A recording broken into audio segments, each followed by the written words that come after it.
Yo como psicólogo ambiental a veces he dudado de cuál es mi papel y después de arduas reflexiones he llegado a la conclusión de que con frecuencia los pacientes del psicólogo ambiental son los arquitectos. Lo que ocurre es que algunos de ellos no saben que son pacientes del psicólogo ambiental. No, buenas tardes a todos. Gracias por estar aquí a esta hora de un sábado por la tarde. Y gracias a la organización de Ludantia, en especial a Virginia, a Santiago, a Jorge, a todos, por la oportunidad de contar algunas de las cosas que me preocupan. Quiero hacer una declaración inicial que espero que la tengáis en cuenta. Estoy absolutamente sorprendido. Muchas veces en este tipo de congresos yo me siento como un paracaídas, como un paracaidista, aterrizo aquí sin saber lo que es.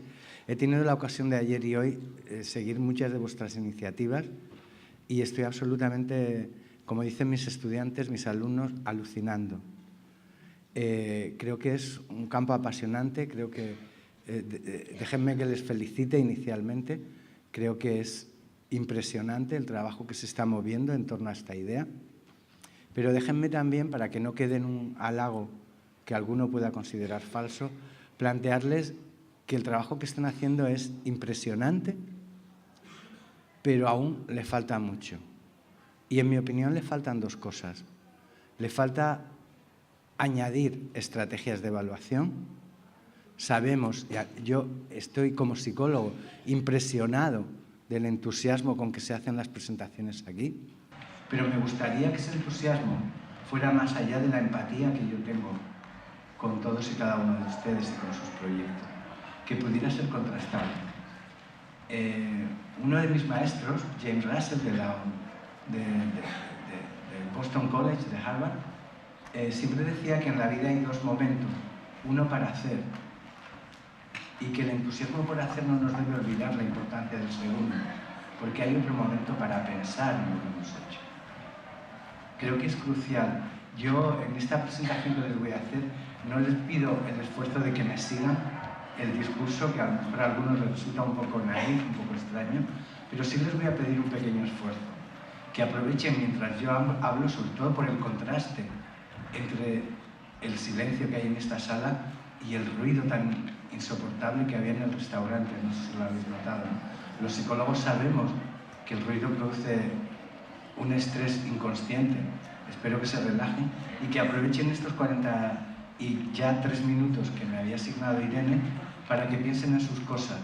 Y espero que a lo largo de mi presentación, entreveradamente, entre las cosas que ustedes piensan, se introduzca alguna de las ideas que yo les quiero comentar aquí.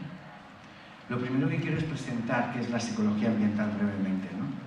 Hay muchas maneras de hacerlo, ¿no? Pero quisiera que pensaran en esta imagen. Esta idea es la primera, una idea fundamental para entender el discurso del psicólogo ambiental. Primero, las personas hacemos las casas, hacemos las ciudades, luego las casas y las ciudades nos hacen a nosotros. Hay muchas evidencias sobre esto, pero somos esclavos del espacio que hemos hecho. Esta especie de interacción es crucial para entender el discurso del psicólogo ambiental. Piensen en esto y olvídense de todo lo demás que voy a contar. La segunda afirmación es que muchos de los problemas ambientales no se solucionan con recursos estrictamente técnicos. Piensen, por ejemplo, en el cambio climático. Hemos llegado a la conclusión, hay investigaciones que han hecho en Estados Unidos, Pollster, por ejemplo, que muestran que más del 60% de las emisiones de gases de efecto invernadero están relacionadas con decisiones que tomamos las personas. Es decir, la solución del cambio climático no va a provenir solo de soluciones técnicas, requieren cambios en el comportamiento humano. Y esto es verdad. Y también es verdad lo contrario, que yo quiero insistir en ello. A mí me cuesta mucho trabajo, yo enseño en una facultad de psicología, me cuesta mucho trabajo convencer a mis estudiantes de psicología de la segunda frase esta. Es que muchos problemas psicológicos solo tienen solución si cambia el ambiente que los produce. Esta doble afirmación es crucial. Recuerden, todo lo demás que voy a contar es adorno. Nosotros hacemos las ciudades y luego las ciudades inevitablemente nos hacen a nosotros, y muchos de los problemas ambientales solo se pueden resolver si cambiamos el comportamiento humano y a la inversa. Y aquí surge, este es, digamos, el corazón argumental de la psicología ambiental. ¿Qué pasa con la ciudad? El resultado es que los que vivimos en ciudades, incluso los que no vivimos, porque la ciudad se extiende más allá de sus propios límites, como way of life, como estilo de vida, que decía ya hace 60 años en la Escuela de Chicago. La ciudad urbaniza nuestra mente. No solo urbanizamos el espacio, también la mente. No sabía a qué recurrir para explicarlo, y he recurrido a Italo Calvino en el libro de las ciudades invisibles, ¿no? Decía él que la ciudad dice todo lo que debes pensar y te hace repetir su discurso. De tal manera que muchas veces, muchas de las iniciativas que yo he oído son apasionadamente interesantes, pero muchas veces tengo la sensación de que son gotitas de agua que caen en el inmenso mar. Porque la ciudad tiene un poder aplastante que yo he querido describir con este término, la urbanización de la mente. No sé si nuestra querida intérprete, si tiene algún sentido en inglés esta expresión, pero la idea es que no solo urbanizamos el espacio, urbanizamos nuestra manera de actuar. El urbanitas es casi un rasgo prototípico de un tipo de personalidad. Hay muchas maneras de argumentar esto, pero miren esta imagen. Esta me la facilitó la gente de Acción Educativa, que están aquí, Rosas, está por aquí también. Este es un dibujo de un niño de Madrid, de unos 12 años, que hizo para representar lo que es Madrid, la ciudad de Madrid. No sé qué les llama la atención, no tenemos tiempo para debatir esto y yo no soy especialista en análisis proyectivo, pero fíjense en esta imagen. Me llama mucho la atención muchas cosas, que la mitad de los edificios son entidades de Radio-Televisión Española aquí, Antena 3 Televisión, bueno, un emblema de Madrid, las Torres de Europa, pero con todo no me llama la atención eso, me llama la atención de que esta es una ciudad sin gente. Apenas hay 5 personas aquí jugando al básquet, que yo creo que lo han puesto como si fuera el atrezo del... Me hace pensar mucho lo cierta que es la frase de Calvino, de que la ciudad vacía te hace vaciar la mente, te hace repetir su discurso. También quiero traer a colación el discurso de Tonucci, la foto que él plantea, ¿no? Esto no solo plantea problemas de contexto para la ciudad, plantea también problemas de habitabilidad, ¿no? Este dibujo lo ilustra adecuadamente. Podemos intentar que los niños jueguen en la ciudad, pero cuesta mucho trabajo jugar en la ciudad. Miren, les voy a comentar una anécdota. Hace algunos años en Madrid se peatonalizó una calle muy importante, se llama la calle Fuencarral. La calle Fuencarral es un nudo central en la ciudad de Madrid, ¿no? Solo se peatonalizaba los fines de semana, ¿no?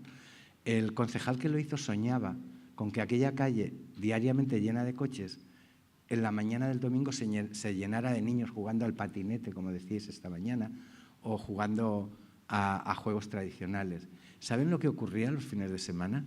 Los niños jugaban, los pocos que salían, pero jugaban en la acera, nunca en la calzada, porque se había perdido la memoria colectiva de uso del espacio público.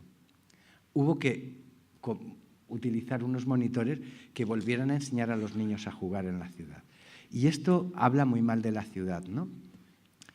Les voy a comentar, yo voy a hablar sobre todo de investigación, espero que, porque es mi campo, yo no tengo la genialidad de ustedes de proponer acciones, ¿no? Solo de trabajar en investigación. Esta es una primera investigación de la que quiero hablar. Está centrada en una evaluación de la ciudad de Lyon, en Francia, y fue publicada con el título de Urbanofilia y Urbanofobia. Es un estudio muy sencillo. Se trataba de ver no qué ciudades nos gustan, sino qué de las ciudades nos gusta. Esta autora, Felonó, lo que hizo fue una descripción de ítems que reflejaban características prototípicamente urbanas. Por ejemplo, los que ven aquí. La ciudad está caracterizada porque hay muchas posibilidades de desarrollo cultural, de encontrar trabajo, de marcha, que decimos en España, de animación, de intercambio social, de patrimonio arquitectónico, de evasión, de moda, de disponibilidad de bienes de consumo, de cosmopolitanismo. Estos eran rasgos prototípicamente urbanos y también la ciudad tiene rasgos prototípicamente no urbanos. Por ejemplo, lo verde, la limpieza, la tranquilidad, la falta de contaminación, la ausencia de tráfico, la seguridad, la amabilidad, el altruismo, la igualdad, etc., ¿no? A continuación, Felonó hizo una cosa con los participantes de su estudio. Les preguntó qué características tenía su entorno ideal. Todos eran de la ciudad. ¿Saben lo que ocurrió? Los resultados que aparecen aquí. ¿Qué es lo que más le gusta del entorno en el que vive? Y las medias más altas se dan en los ítems no urbanos. Es decir, la conclusión es, lo que nos gusta de la ciudad es lo que la ciudad tiene de no ciudad. No sé si se dan cuenta de la paradoja, ¿no? Lo que más nos atrae de la ciudad es lo que la ciudad tiene de no ciudad. Y esta idea que refleja este estudio, que es de hace 7 o 8 años, es una idea muy antigua en el pensamiento del urbanismo y del planeamiento. No sé si recuerdan a Ebenezer Howard. Howard, cuando hizo su idea de las New Towns, o Arturo Soria en España, cuando hizo la ciudad lineal, lo que querían era hacer una ciudad que fuera no ciudad. La pregunta es, que yo la quiero dejar en el aire, ¿es esto posible o forma parte de uno de los elementos que construyen, en los que se basa la utopía humana? ¿Es posible tener una ciudad que sea no ciudad? Bueno, piensen sobre ello. Los psicólogos, cuando hemos estudiado la ciudad, hemos utilizado 3 conceptos básicos. Reconozco que no es muy buena hora para hablar de referentes teóricos, pero algunos son inexcusables, ¿no?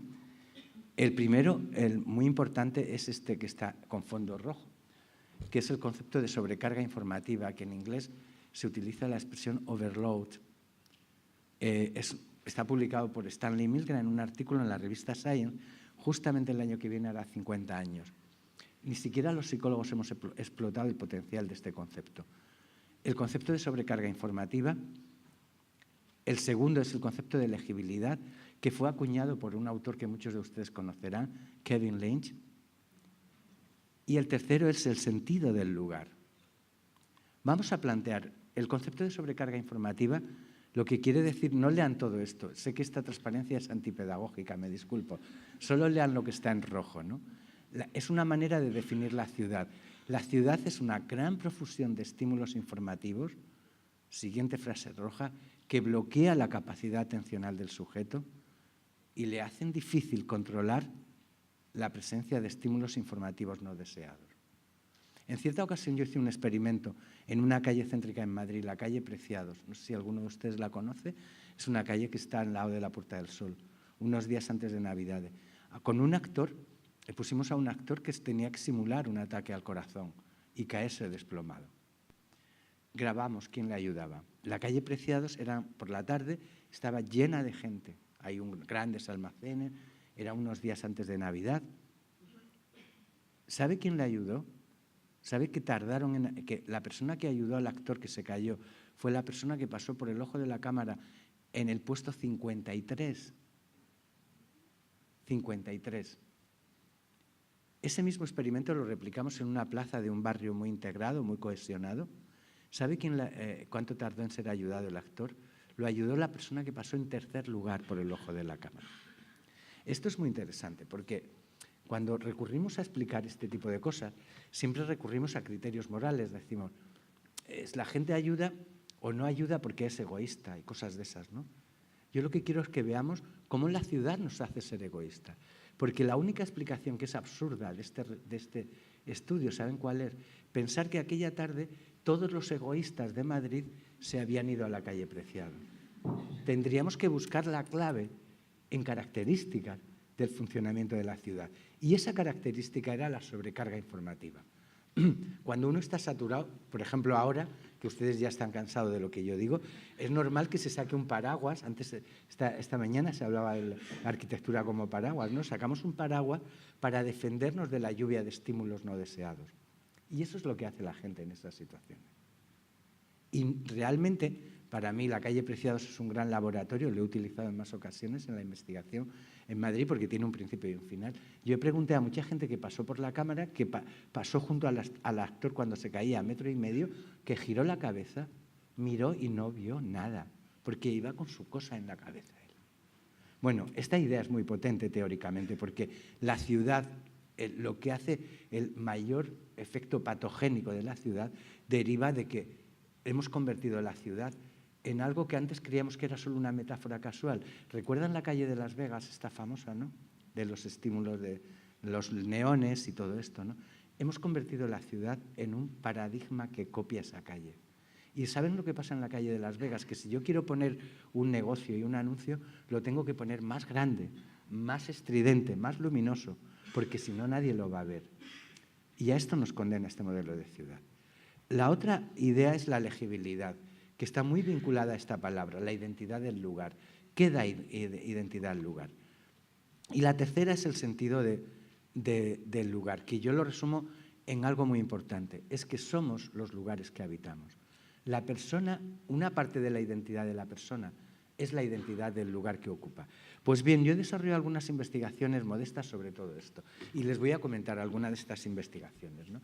Esta está realizada con niños en un barrio, en una ciudad cerca de la Universidad Autónoma de Madrid y a 20 kilómetros de Madrid. Es una ciudad nueva que nació hace 25 años, poco más de 25 años. Para mí era apasionante como psicólogo ambiental ver nacer una ciudad. Yo ya era profesor en la Universidad Autónoma, era muy jovencito, como ahora, ¿no? Pero y hice la propuesta de que nos dejaran hacer una estación de seguimiento de la ciudad. No conseguimos financiación porque nadie está interesado en eso, ¿no? Pero empezamos a hacer estudios longitudinales con niños de entre 13 y 15 años para evaluar la ciudad. Les voy a presentar algunos resultados. Hemos hecho 3 aplicaciones y vamos a ver algunos resultados, utilizando la técnica de Kevin Lynch de los mapas cognitivos, no sé si lo recuerdan, ¿no? Entonces, vimos que la ciudad operaba algo que ya predecía Lynch, una ciudad que no es comprensible, actúa como un erizo que repele la capacidad que tiene, la necesidad que tenemos de construir imágenes, ¿no? Vemos que los mapas que los niños hacían eran muy egocéntricos, estaban centrados en su domicilio, en una ciudad que era muy manejable, que se podía andar en bicicleta a esa edad y en patinete, incluso con un pie detrás de otro, se podía andar perfectamente. Pero la representación de la ciudad era muy central, ¿no? Por ejemplo, aquí vemos uno de los mapas primeros, era una ciudad que estaba en construcción. Este dibujo, si lo ven, es un dibujo bastante preciso, geométricamente del espacio que representa, muy egocéntrico, pero no sé si lo ven, no hay un solo emblema, aparece aquí primera glorieta, primer cruce, segunda glorieta, tercera glorieta, cuarta glorieta, quinta glorieta, chalés adosados muy raros, pisos en obras, pisos, y es absolutamente preciso, pero es la imagen de una ciudad vacía. Esta es una imagen 5 años después que propende a lo mismo. Primera glorieta, la segunda no, la tercera no aparecen emblemas, ¿no? Esto me hace pensar cuál es el factor de ilegibilidad de la ciudad. ¿Qué es lo que hace que la ciudad se convierta en un erizo que saca pinchos cada vez que la quieres meter en tu cabeza? Entonces empezamos a ver, fíjense, por ejemplo, al final yo les pedía, como no sabía muy bien los resultados que iba a obtener, que hicieran una redacción sobre cómo les gustaría que fuera su ciudad. Y este niño hizo un dibujo, ¿no? Contaban cosas aquí que no tienen nada a cuento. Fíjense en el dibujo. Cuando este dibujo refleja muy bien la plástica de la ciudad, eran torres de 12, 14 plantas. Pero aquí en el frontal, no sé si lo pueden ver, el niño dibujó una torre neogótica. Yo pensé que le había hecho, que se le habían transmitido algunos valores de la estética del Príncipe Carlos. ¿Recuerdan aquel debate del Príncipe Carlos sobre la arquitectura y todo esto, ¿no? Y dije, bueno, no, igual es una iglesia. Pero la iglesia no es, porque la iglesia, lo ven, está dibujada aquí. No es una expresión de equipamiento o servicio. ¿Ven dónde está dibujada la iglesia? Que tiene hasta una cruz. No es la torre de una iglesia. Lo que está expresando es la necesidad de un espacio con identidad. Nos llevaría muy lejos seguir hablando de todo esto. Lo que hace ilegible es la ciudad genérica, es el no lugar, la ciudad vacía de significado. Y el niño plantó aquí esta torre neogótica. Ojo, no quiero decir que ahora haya que construir edificios neogóticos por todas las ciudades para darles significado. Lo que sí refleja es la falta de entidad del espacio urbano para actuar como un referente significativo.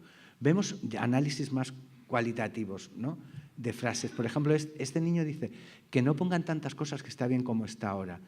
Esta es al principio, de hace 15 años, que pongan antenas parabólicas y tal, pero luego añade, y que hubiese fuentes como las de Madrid, parecidas a la de las Cibeles, y que comiésemos las uvas, con H, en Tres Cantos como en la Puerta del Sol.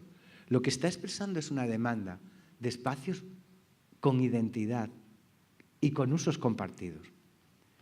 Y no quiero alargarme más en esta investigación, pero siempre en las redacciones de los niños había una cosa que yo llamaba el efecto Disney o el efecto ciudad temática, ¿no?, una especie de pensamiento muy ilusorio, ¿no? Por ejemplo, me gustaría que hubiera un enorme cine y un teatro al que fueran importantes estrellas de cine, que no hubiera violencias ni robo. Bueno, esto es como el discurso de las Mises, ¿no?, de quiero la paz en el mundo, ¿no?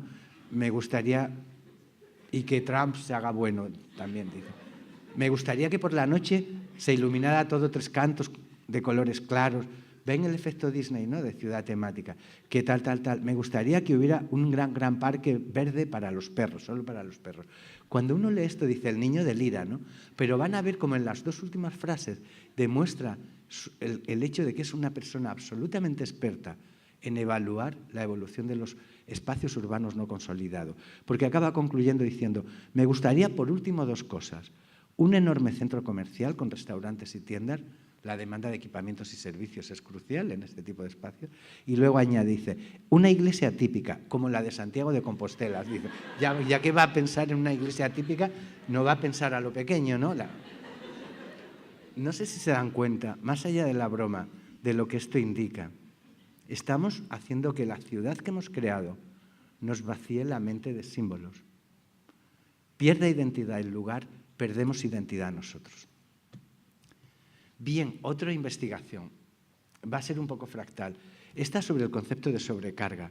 Es un estudio que hicimos sobre el estrés infantil en la ciudad. Y utilizamos el concepto de naturaleza cercana. Esto ha sido publicado en un libro que ha aparecido ahora. Déjenme 10 segundos de publicidad. Este libro que acaba de salir el año pasado, que hemos hecho Silvia Collado y yo, sobre conciencia ecológica y bienestar en la infancia, ¿no?, efectos de la relación con la naturaleza, donde recopilamos diversas investigaciones sobre esto. La idea que queremos plantear está resumida en el título de esta transparencia. Es si hay relación entre el nivel de estrés que viven los niños, que sabemos que es muy alto, y el nivel de naturaleza cercana. Y planteábamos una hipótesis de lo que llamamos el efecto buffering o el efecto moderador. Y lo que hicimos es pasar una prueba de estrés infantil a una muestra importante de niños y al mismo tiempo, de manera completamente independiente, analizábamos el nivel de naturaleza cercana con 24 indicadores objetivos. La vista de su habitación, si en su casa había jardín, si había árboles en su calle, si tardaba menos de 10 minutos andando en ir a un parque cercano, etcétera, etcétera. Entonces clasificamos, no voy a explicar toda la hipótesis. Sí. Estos son ejemplos, ¿no? Clasificamos a todos los niños en 3 niveles. Niños con nivel de naturaleza cercana alta, naturaleza cercana media y naturaleza cercana baja. Y al mismo tiempo les clasificamos según el nivel de estrés percibido, que utilizamos factores de estrés, estrés percibido en casa, en el colegio y el estrés percibido global. Y luego hicimos un análisis estadístico muy simple. Vamos a ver algunos ejemplos. Este estudio lo hicimos tanto en España como en Irlanda. Teníamos un convenio con una universidad irlandesa de Dublín. Entonces, estos son, por ejemplo, casas de Dublín, casas de la ciudad de naturaleza cercana alta, ejemplos de casas de naturaleza cercana media en la ciudad y de naturaleza cercana baja. Y estos también controlábamos los patios de colegio. Estos son patios de colegio con niveles de naturaleza cercana baja. Y estos son, en una zona rural de Cair, cerca de Dublín, casas con nivel de naturaleza cercana alta, media, baja y un patio con más nivel de naturaleza cercana que el anterior. Bueno, hicimos los resultados y obtuvimos el primer resultado, algo que es obvio. El nivel de naturaleza cercana es más alto en el pueblo que en la ciudad. esto es, espero que, era obvio que lo íbamos a obtener, ¿no? Pero yo en mi trabajo tengo muy pocas ocasiones de gritar eureka, ¿no? Eureka, ¿no? Así. Pero cuando encontré este resultado sí que lo grité. Porque aquí lo que hacíamos era analizar la correlación estadística entre nivel de naturaleza cercana y nivel de estrés percibido en los niños, ¿no? Y vimos que la correlación, no sé si recuerdan, ¿quién les iba a decir que hoy le iban a explicar algo de estadística a las 4:30, a las 5 de la tarde, ¿no? La correlación es una puntuación estadística que varía entre +1 y -1. Cuanto más se aproxima a +1, quiere decir que la relación entre dos variables es directa y lineal, a más de una cosa, a más de otra. Cuanto más se aproxima a -1, es inversa, es decir, a más de una cosa, menos de otra. Y fíjense la correlación que obtuvimos entre naturaleza cercana y estrés, es -0.742. Cuando regresionamos, nos queda esta recta. A mayor nivel de naturaleza cercana, menor nivel de estrés infantil. ¿Esto qué quiere decir? ¿Que la naturaleza cercana es una medicina? Bueno, no lo tomemos así. Ahora les voy a hablar del trastorno por déficit de naturaleza. Esto no quiere decir que el niño, si sus padres se separan o discuten mucho, o si fallece su abuelo, o si tiene muchos deberes en el colegio, no esté estresado. Claro que lo está. Lo que quiere decir es que cuando el nivel de naturaleza cercana es alto y el nivel de contacto directo con la naturaleza urbana es alto, el niño tiene mayor capacidad para afrontar estos eventos estresantes. Le estresa, pero tiene mayor capacidad para hacerles frente. Esto es lo importante que obteníamos de este estudio. Bueno, podríamos seguir hablando de más estudios. En el libro que les he mencionado se incluyen otros muchos, ¿no? Pero este último resultado nos lleva a algo que les quiero comentar. Es lo importante que es la naturaleza urbana. Muchas veces, a veces los políticos, los gestores, hemos visto algunos detalles también esta mañana. La naturaleza urbana, los árboles, los parques, se hacen donde no se puede hacer otra cosa, en espacios residuales, ¿no? Y sin embargo, lo que quiero que vean es que el contacto directo con la naturaleza es crucial para nuestro bienestar. Miren, les voy a más datos de otra investigación.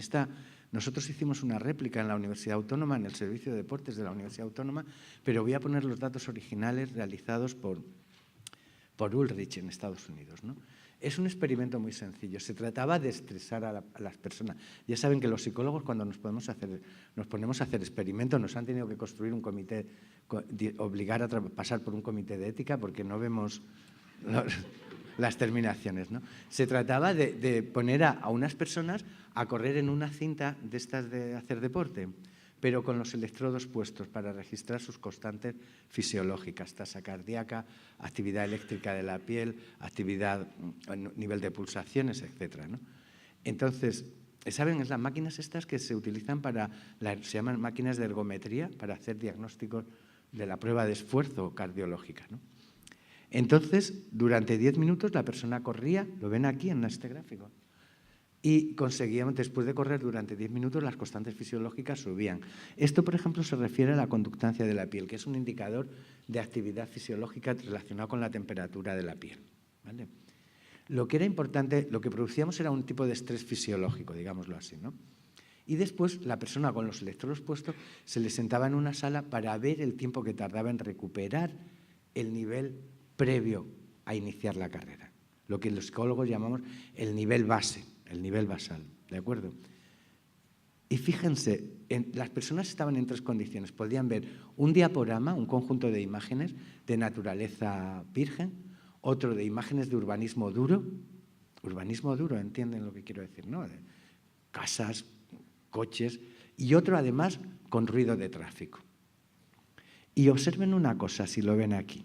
Cuando lo que se contemplan son escenas de naturaleza, en 7 minutos prácticamente la persona ha recuperado el nivel de estrés previo a iniciar la carrera. Mientras que en ese mismo periodo de tiempo, si contempla calles con tráfico o calles de urbanismo duro, está aún a la mitad de la recuperación. No sé si se dan cuenta de lo importante de este resultado, porque el estrés es una respuesta adaptativa con la que cuenta nuestro organismo para hacer frente a amenazas, a retos, ¿no? No es malo el estrés. Lo que es peligroso para la salud es estar estresado durante mucho tiempo. Lo que estamos viendo aquí es que contemplar un paisaje natural o naturalizado hace que se reduzca a la mitad de tiempo la recuperación del estrés. No voy a entrar en más detalles. Había más datos. Estos son los indicadores de conductancia de la piel. Estos son, el proceso es el mismo. Esto es el nivel de pulsaciones, cómo se recuperaba. Esto es la tensión muscular, no la arterial, que tiene otro patrón. Y esta es la tasa cardíaca. En todas ellas se confirma este hecho. ¿De acuerdo? Y esta es una idea muy importante que los psicólogos hemos investigado empíricamente, pero que en su origen la formuló como nadie Frederick Law Olmsted, un arquitecto, diseñador, entre otros, del Central Park de Nueva York, ¿no? Cuando él tuvo que convencer a la autoridad portuaria para el diseño del Central Park en Nueva York, en 1865, escribió esto en la memoria. La naturaleza permite emplear la mente sin fatiga y así ejercitarla. La tranquiliza y la hace revivir. Y así, a través de la influencia de la mente sobre el cuerpo, consigue el efecto de una refrescante recuperación o revigorización del sistema total del organismo. Luego, el contacto con la naturaleza no es reflejo de una moda. La naturaleza urbana no es un adorno que ponemos como la guinda del pastel. Cuando ya hemos hecho todas las casas, todas las ciudades, ya hemos sacado mucho dinero de las promotoras y todo esto, vamos a poner un parquecito para que los... No, es algo que es imprescindible para el bienestar humano. A esto los psicólogos lo llamamos la restauración psicológica. No voy a hablar de ello, pero es muy importante. Voy a poner otro ejemplo tomado de la investigación hecho en un hospital, un experimento muy conocido, ¿no? Este es otro experimento de Ulrich, ¿saben? Era un hospital que tenía la forma de edificio tipo libro, ¿saben? Un hospital con no sé cuántas plantas, así. Entonces, los pacientes de una planta, algunos de ellos tenían la ventana que daba a la fachada del otro edificio y otros daba la fachada al jardín.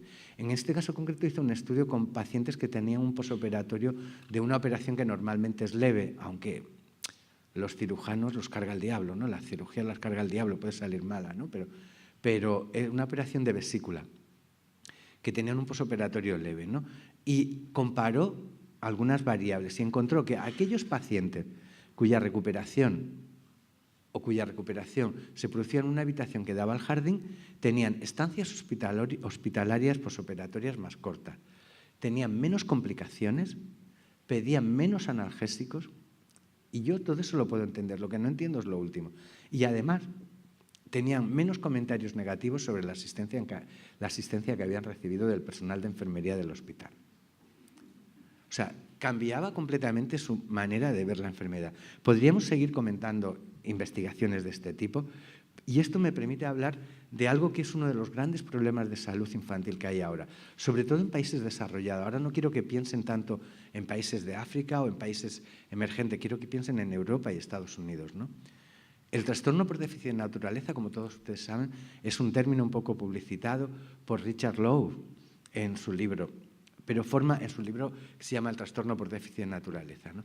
Forma parte de eso que los psicólogos llamamos las enfermedades psicoterráticas y aparece en este libro y está fundamentalmente vinculado a la desconexión con el mundo natural, lo que los psicólogos llamamos la extinción de la experiencia de la naturaleza. Durante mucho tiempo nuestra civilización ha pretendido vivir al margen de la naturaleza, defendiéndose de la naturaleza. Lo hemos conseguido, pero a costa de algo muy importante, es que nuestro sistema nervioso y nuestro cerebro aún no se ha habituado a vivir en las ciudades. De hecho, vivimos en términos evolutivos en las ciudades desde hace 10 segundos en comparación con nuestro proceso evolutivo y echamos de menos la estimulación natural. La importancia de este término, que Richard Lowe lo acuña como un concepto publicitario, Richard Lowe es un gran divulgador, no es un investigador científico, y no hay que entender el trastorno por déficit de naturaleza como un intento de psicopatologizar la vida de los niños, no es eso, ¿eh? Pero a mí me llamó la atención porque justamente cuando yo leía este libro apareció un artículo en una revista norteamericana de pediatría firmada por un equipo de importantísimos pediatras que decían: estamos en una situación en la que la generación infantil de los países desarrollados es posible que tenga una esperanza de vida inferior a la de sus padres. Cuando yo vi las causas que ellos atribuían, ellos hablaban de 4 grandes factores de riesgo para la salud infantil en países desarrollados. No estamos hablando de países en guerra o que tienen crisis humanitaria. En Europa, en Estados Unidos, los 4 grandes problemas son el incremento de las tasas de obesidad y sobrepeso. No voy a dar datos sobre esto. En segundo lugar, el incremento de los problemas neumónicos y de asma infantil respiratorios. En tercer lugar, el incremento de las tasas de niños afectados por el déficit de atención e hiperactividad. Y en cuarto lugar, el incremento de la hipovitaminosis D. La hipovitaminosis D es un déficit de vitamina D que es muy importante para el funcionamiento general, para el estado general de salud y para otros aspectos. ¿Saben con qué están relacionados estos 4 factores? Con la falta de espacios y de tiempo para jugar al aire libre. La hipovitaminosis D, por ejemplo, todos sabemos de qué depende. Depende de estar expuesto al sol. La vitamina D se capta del sol. La obesidad ya lo sabemos. Las enfermedades neumónicas pueden estar relacionadas con la contaminación de las ciudades, que ya hemos hablado esta mañana, pero también con la falta de ejercicio físico, por el incremento de las actividades sedentarias que dificulta el desarrollo de la capacidad pulmonar. Bueno, todo esto lo tienen descrito aquí con más detalle, pero lo importante es que no estamos hablando simplemente de algo que es un adorno, sino que estamos hablando de algo que es crucial para nuestra supervivencia. Hay muchos estudios que muestran esto. En la presentación que voy a dejar aquí se recopilan estas evidencias. Por ejemplo, voy a hablar de esta, ¿no? Un estudio hecho por Salens y otros autores sobre las vistas naturales y atractivas, que muestran que cuando hay vistas en las aulas del colegio, atractivas, vistas naturales atractivas en las aulas del colegio, resulta que los niños tienen menos sobrepeso, se sienten más atraídos para salir a jugar, ¿no? Muchas otras investigaciones, hablando del green exercise o del verde. Voy a comentar otro estudio de todos los que están aquí, simplemente con niños de Faber, Taylor y Kuo, con niños afectados por el trastorno por déficit de atención e hiperactividad. Saben que la mayor parte de la información sobre el estado de estos niños nos la dan sus padres cuando hacemos estudios de este tipo, ¿no? Pues resulta que cuando los niños realizan la misma actividad en un exterior que en un interior, incluso sin medicación, los síntomas del déficit de atención no aparecen. Cualquier actividad realizada en zonas más verdes hace disminuir la aparición de síntomas del déficit de atención, incluso cuando falta la medicación. Muchas otras investigaciones. En fin, la conclusión es que, y ya voy terminando porque me gustaría dejar siquiera 5 minutos para que hicieran alguna pregunta, ¿no? La naturaleza cercana incrementa todos los recursos de afrontamiento de eventuales eventos estresantes. Los niños que asisten a clases en colegios cuyos patios tienen mayor cantidad de naturaleza son capaces de sobrellevar mejor el estrés. Y la exposición y el contacto con elementos naturales o naturalizados está en relación también con la proambientalidad. Y esto es muy importante, porque la conclusión más importante de toda esta serie de estudios es que la naturaleza ayuda a los niños a estar bien. Y ahora voy a pedir un juego de palabras que podemos hacer en español. Pero es que además hemos visto cómo el contacto directo con la naturaleza o con espacios naturalizados hace que los niños tengan más conciencia ecológica y se preocupen más por cuidar el medio ambiente. Conclusión, el contacto con la naturaleza nos ayuda a estar mejor y a ser mejores. Y aquí se abren muchos debates. Yo quiero destacar sobre todo 3. Es fundamental abrir un triple debate sobre la agenda infantil en la vida diaria. Todo lo que estamos haciendo está muy bien, pero el problema es qué hacen los niños. Cuando estamos hablando de la movilidad de los niños, yo estaba leyendo ahora un libro que acaba de salir en Estados Unidos. ¿Saben cómo se llama? The Paranoid Parents, los padres paranoicos. Y es que es verdad, nosotros podemos hacer ejercicios con los niños, pero los padres van a seguir preocupados por... Y hay que abrir un debate sobre si realmente el currículum escolar tiene que ser tan intenso y tan extenso como lo es ahora. Si tiene que ocupar tantas horas, qué horas, etcétera. En segundo lugar, el debate sobre la naturalización de los centros escolares.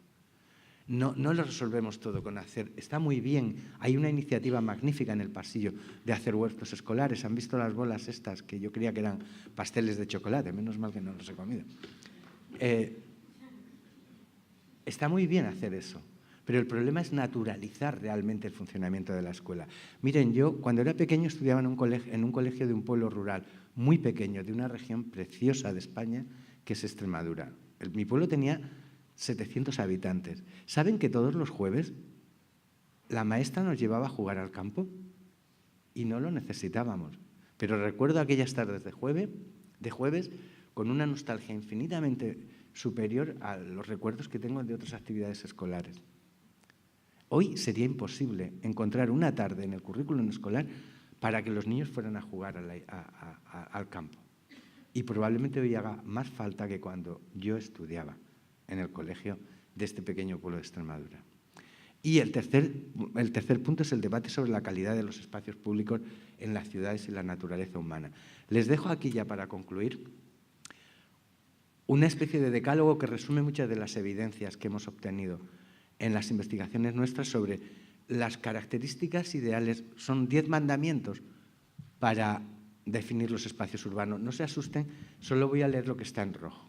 Son como mandamientos que yo, si he logrado explicarme bien en estos 40 y tantos minutos, no hará falta explicación mayor.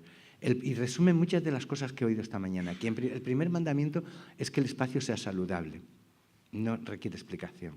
De ruido, de contaminación, etc. El segundo es un adecuado nivel de mantenimiento. Esto es muy importante. El bajo nivel de mantenimiento de un lugar hace que aparezca el virus que afecta a un espacio público urbano. El mayor virus, el virus más peligroso es que la gente no quiera el espacio público, que no lo utilice, que lo infrautilice. Entonces se convierte en un gueto urbano y ya no vale. El tercero es la seguridad. Y yo recuerdo teorías de arquitectos como Newman, por ejemplo, la teoría del espacio defendible, que hay que recuperarla para... No se trata de poner cámaras de seguridad o policía, sino rediseñar los espacios para evitar que muchos de los nuevos parques que se están diseñando son, eligiendo mis palabras para no ser ofensivos, un verdadero desastre. Son no lugares. En el momento en que hay un problema, se destroza. El tercer mandamiento es un equilibrio entre la legibilidad y el misterio, entre lo que hay y lo que... El quinto mandamiento es muy importante. ¿Cuál debe ser la escala de un espacio? Yo defiendo mucho y me gustaría que pensaran el debate entre lo que ahora se llaman los pocket gardens, los jardines de bolsillo, los jardines pequeños, de proximidad, y los jardines grandes, los parques grandes. Claro, yo aquí he optado por una solución intermedia, defiendo la escala intermedia, pero mi corazoncito está más favorable a los pequeños jardines de vecindad, a la naturaleza cercana, próxima. Pero es un tema de debate. El sexto es la mezcla de usos y usuarios. Esto es muy importante también. El séptimo es que el espacio sea productivo. El octavo, que tengamos una oportunidad recreativa. El noveno, que el espacio sea bonito. Es que, perdonen, igual les parece cursi esta expresión, pero es que hay que volver a recuperar que hay cánones de belleza. El último es que los parques se gestionen y se evalúen continuamente. Esta mañana se hablaba de los problemas de gestión de los espacios públicos. Muchos de ellos derivan de que, bueno, en España es muy común que los parques se inauguren unos meses antes de las siguientes elecciones municipales, ¿no? Igual que se inauguran y ya está, se corta la cinta, se sacan las fotos y ya está. Y un espacio es un ser vivo y hay que reevaluar los sistemas de gestión. En fin, lo que quiero es que pensemos que es posible construir un jardín en el cielo, ¿no? Y que veamos que la naturaleza no es un mero adorno, es una necesidad de nuestro sistema psicológico. Muchas gracias.